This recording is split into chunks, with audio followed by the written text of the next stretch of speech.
नमस्कार मित्रमैत्रिणींनो, welcome to Book Hunger channel. आजकालच्या धकाधकीच्या आणि धावपळीच्या काळात बऱ्याच जणांना आपली वाचनाची आवड बाजूला ठेवावी लागते आणि म्हणूनच मी पुस्तकप्रेमींसाठी घेऊन आली आहे ऑडिओ बुक्स, आणि तेही फ्रीमध्ये। चला तर मग ऐकूयात। पुस्तकाचे नाव शूद्रपूर्वी कोण होते।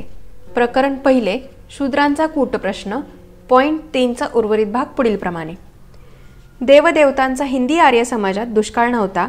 त्यांची एकंदर संख्या 30 कोटी होती। 4 देवापासून 4 वर्ण उत्पन्न झाले। असे जर वर्णाच्या उत्पत्तीबद्दल स्पष्टीकरण केले असते तर सर्व वर्ण जन्मतः समान दर्जाचे आहेत या सिद्धांताला त्याची पुष्टी मिळाली असती।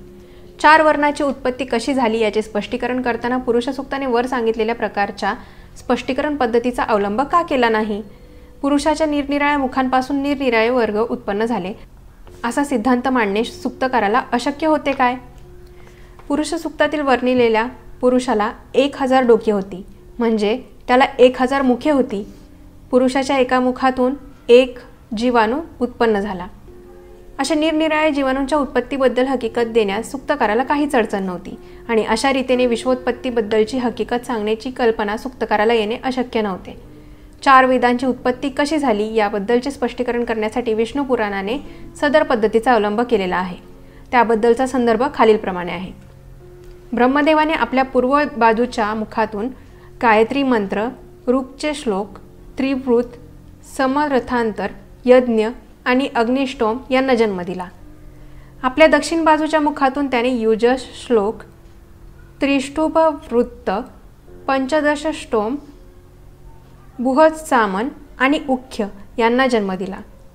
आपल्या पश्चिम बाजूच्या मुखातून त्याने साम श्लोक, जगतिवृत्त, सप्तदश स्टोम, वैरूप आणि अतिरत्र यांना जन्म दिला। आपल्या उत्तर बाजूच्या मुखातून त्याने एकविश अथर्वन, आप्तोर्यान्मन, अनुष्ठुभ आणि विराजवृत्ते यांना जन्म दिला। वेदांची उत्पत्ती कशी झाली याचे स्पष्टीकरण हरिवंश निराळ्या रीतीने करतो। ते स्पष्टीकरण असे: परमेश्वराने आपल्या डोळ्यातून ऋग्वेद आणि यजुर्वेद यांना, आपल्या जिभेच्या टोकापासून सामवेद याला आणि आपल्या डोक्यापासून अथर्ववेद याला जन्म दिला। निरनिराळ्या वर्गाची उत्पत्ती कशी झाली व त्यांचे परस्परांतील संबंध कशा प्रकारचे होते याबद्दलचे स्पष्टीकरण करण्यासाठी केवळ सूक्तकारालाच परमेश्वराचे शरीर व त्याचे निरनिराळे भाग यांचा उपयोग करावा लागला। याची कारणे काय होती हे माहीत नाही, परंतु ही कारणे तशीच सबळ होती असे गृहीत धरले तरी एक प्रश्न शिल्लक राहतो, तो हा की पुरुषाचे निरनिराळे अवयव व समाजातील निरनिराळे वर्ग यांची सांगड सूक्तकाराने ज्या पद्धतीने घातलेली आहे ती का। खालील गोष्टी विचारात घेतल्या तर वर सांगितलेला प्रश्न अत्यंत महत्त्वाचा आहे हे लक्षात येईल। समाजातील निरनिराळ्या वर्गाची उत्पत्ती कशी झाली याचे स्पष्टीकरण करण्यासाठी सूक्तात परमेश्वराच्या निरनिराळ्या अवयवांचा उपयोग केला आहे। ही गोष्ट फक्त पुरुष सूक्ताने केली असे नाही। यज्ञ करण्यासाठी ज्या पुरोहितांची नेमणूक होते त्या पुरोहितातील निरनिराळे वर्ग कसे उत्पन्न झाले याबद्दलचे स्पष्टीकरण करण्यासाठी वैशंपायन ऋषीने याच गोष्टीचा अवलंब केला आहे। परंतु सूक्तकाराने सांगितलेले स्पष्टीकरण व वैशंपायन ऋषीने सांगितलेले स्पष्टीकरण यामध्ये जमीन आसमानचा फरक आहे। वैशंपायनने सांगितलेले स्पष्टीकरण हरिवंशात दिले आहे ते असे: जगात जगप्रलय झाला, सर्व जग म्हणजे एक महासागर झाला। जगात पसरलेल्या पाण्यावर सर्व शक्तिमान प्रभू हरी नारायण यांनी कटाक्ष फेकून ते आपल्या अंकित केले। त्यावर तो झोपला। पाण्याच्या मध्यभागी तो पहुडलेला होता व तो स्वतः एखाद्या महासागराप्रमाणे दिसत होता। तो आपले बलवान हात पसरून निर्विकार मनाने झोपला होता। तो असर आहे असे ब्राह्मण त्याला समजतात।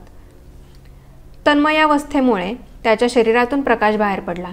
त्यानंतर भूत, वर्तमान व भविष्य अशा तिन्ही काळांची वस्त्रे अंगावर घेऊन तो प्रभू झोपला।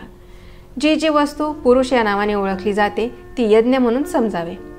यज्ञात अर्घ्य देण्यासाठी परमेश्वराने आपल्या शरीरातून पूर्वी ब्राह्मण उत्पन्न केले। ते यज्ञकर्म यथाविधी करत व त्या व्यतिरिक्त दुसरे काही करत नसत, म्हणून त्यांना ऋत्विज हे नाव प्राप्त झाले। प्रभूने आपल्या मुखातून सर्वात प्रमुख ब्राह्मण आणि साम मंत्र म्हणणारी उद्गात्री हिलाही उत्पन्न केले। प्रभूने आपल्या बाहूंपासून होत्री आणि अध्वर्यू हे उत्पन्न केले। त्यानंतर त्याने प्रस्तोत्री, मित्र, वरुण आणि प्रतिष्ठात्री यांना उत्पन्न केले। त्याने आपल्या बेंबीतून प्रतिहत्री आणि पोत्री, आपल्या मांड्यांपासून अश्वाक आणि नेष्ट्री, आपल्या हातापासून अग्निध्रा आणि यज्ञीय ब्राह्मण, आपल्या बाहूंपासून ग्रावन आणि यज्ञतेय उन्नेत्री यांना उत्पन्न केले। याप्रमाणे परमंगल भगवंताने सर्व यज्ञात मंत्र म्हणण्यास लायक असे सर्वोत्कृष्ट 16 ऋत्विज उत्पन्न केले। म्हणून हा पुरुष यत्रापासून तयार झाला आहे व त्याला वेद असे म्हणतात। त्याच्या जीवनसत्वातून सर्व वेद, वेदांगे, उपनिषदे आणि संस्कार समारंभ उत्पन्न झाले। एखादा यज्ञ करावयाचा तर त्यासाठी एकंदर निरनिराळ्या 17 वर्गाच्या पुरोहितांची जरुरी असे। पुरुषाचे अवयव थोडे आणि पुरोहिताची संख्या मोठी, यामुळे पुरोहितांच्या उत्पत्तीचे मूळ पुरुषाच्या निरनिराळ्या अवयवांना चिकटवता येणे शक्य नव्हते। परमेश्वराचे अवयव पुष्कळ, त्यामुळे निरनिराळ्या वर्गाचे उत्पत्ती स्थान परमेश्वराच्या एखाद्या अवयवाला चिकटवता आले। पुरुषाच्या पायापासून 17 पैकी एखाद्या पुरोहित वर्गाचा जन्म झाला असे पुरुष सूक्तात प्रतिपादन केले नाही। याची कारणे वर सांगितली आहेत। या बाबतीत वैशंपायनने काय केले?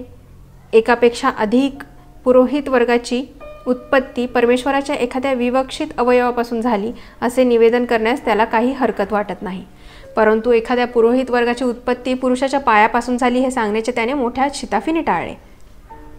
शूद्रांची उत्पत्ती कशी झाली हे सांगताना पुरुष सूक्ताने आणि ब्राह्मणांची उत्पत्ती कशी झाली हे सांगताना हरिवंशाने जी वृत्ती दाखवली आहे तीही लक्षात घेतली पाहिजे। हरिवंशाने दाखवलेल्या वृत्तीपेक्षा पुरुष सूक्ताने दाखवलेली वृत्ती अधिक कुत्सितपणाची आहे। शूद्र हे पुरुषाच्या पायापासून जन्मले आहेत आणि त्यांनी पिढ्यानपिढ्या इतर वर्णाची सेवा चाकरी केली पाहिजे हे पुरुष सूक्ताने जे सांगितले आहे ते सूक्तकाराला शूद्रांबद्दल जो मत्सर वाटत होता त्यामुळे की काय? असे असेल तर या मत्सराचे कारण काय? पॉइंट 4, समाजशास्त्रीय दृष्टीने पुरुष सूक्ताची जर बारकाईने छाननी केली तर तीतून काही कूट प्रश्न उपस्थित होतात ते वर सांगितले आहेत। चातुर्वर्ण्याची कल्पना पुढील काळात जसजशी वृद्धिंगत होत गेली तसतसे शूद्रांच्या उत्पत्तीसंबंधी आणि त्यांच्या एकंदर अवस्थेसंबंधी दुसरे गूढ प्रश्न उपस्थित होत गेले। पुढील काळात या विषयासंबंधी ज्या घडामोडी उत्पन्न झाल्या त्या लक्षात घेतल्या तर चातुर्वर्ण्य उत्पन्न केल्यामुळे समाजात कोणते परिणाम भोगावे लागले याची शहानिशा करता येईल।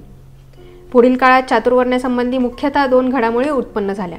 शूद्राच्या खालोखाल एक 5वा वर्ग उत्पन्न करण्यात आला, ही पहिली, आणि ब्राह्मण, क्षत्रिय व वैश्य या 3 वर्णापासून शूद्र वर्णाला अलग ठेवण्यात आले, ही दुसरी। पुढील काळात हे जे फेरबदल उत्पन्न झाले ते अशा रीतीने की जणू काही त्याची उत्पत्ती पुरुष सूक्तात सांगितलेल्या समाजरचनेपासूनच झाली होती असे वाटते। या परिस्थितीमुळे या फेरबदलातून काही नवे शब्द अस्तित्वात आले व त्या शब्दांचा अर्थ काही विशिष्ट कल्पना प्रदर्शित करणारा होता। या कल्पना व पुरुष सूक्तातील समाजरचनेची कल्पना या जणू काही जुळ्या बहिणी आहेत असे वाटते।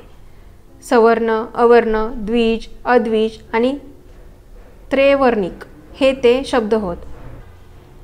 प्रारंभीचे 4 वर्ग होते, यांच्यात पुढे जे विभाग झाले त्या प्रत्येक विभागात श्रेष्ठ कनिष्ठपणाचे संबंध कोणते आहेत या गोष्टीच्या कल्पना सदर शब्द सूचित करतात। या वर्गाचे संबंध कोणत्या तऱ्हेचे आहेत याबद्दल विचार करणे जरूर आहे, कारण या परस्पर संबंधातून एक नवा गूढ प्रश्न उपस्थित होतो। हा नवा गूढ प्रश्न लोकांच्या लक्षात आला नाही।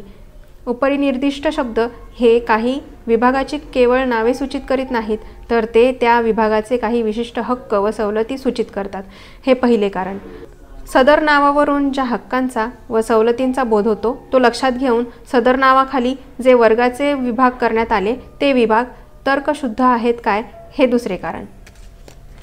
काय मग मंडळी, आवडला का व्हिडिओ? आवडला असेल तर बुक हंगर चॅनलला सबस्क्राईब नक्की करा आणि व्हिडिओला लाईक आणि शेअर करायला विसरू नका। चला तर मग भेटूयात पुढच्या व्हिडिओमध्ये। तुमचे हे प्रेम असेच राहू द्या। धन्यवाद।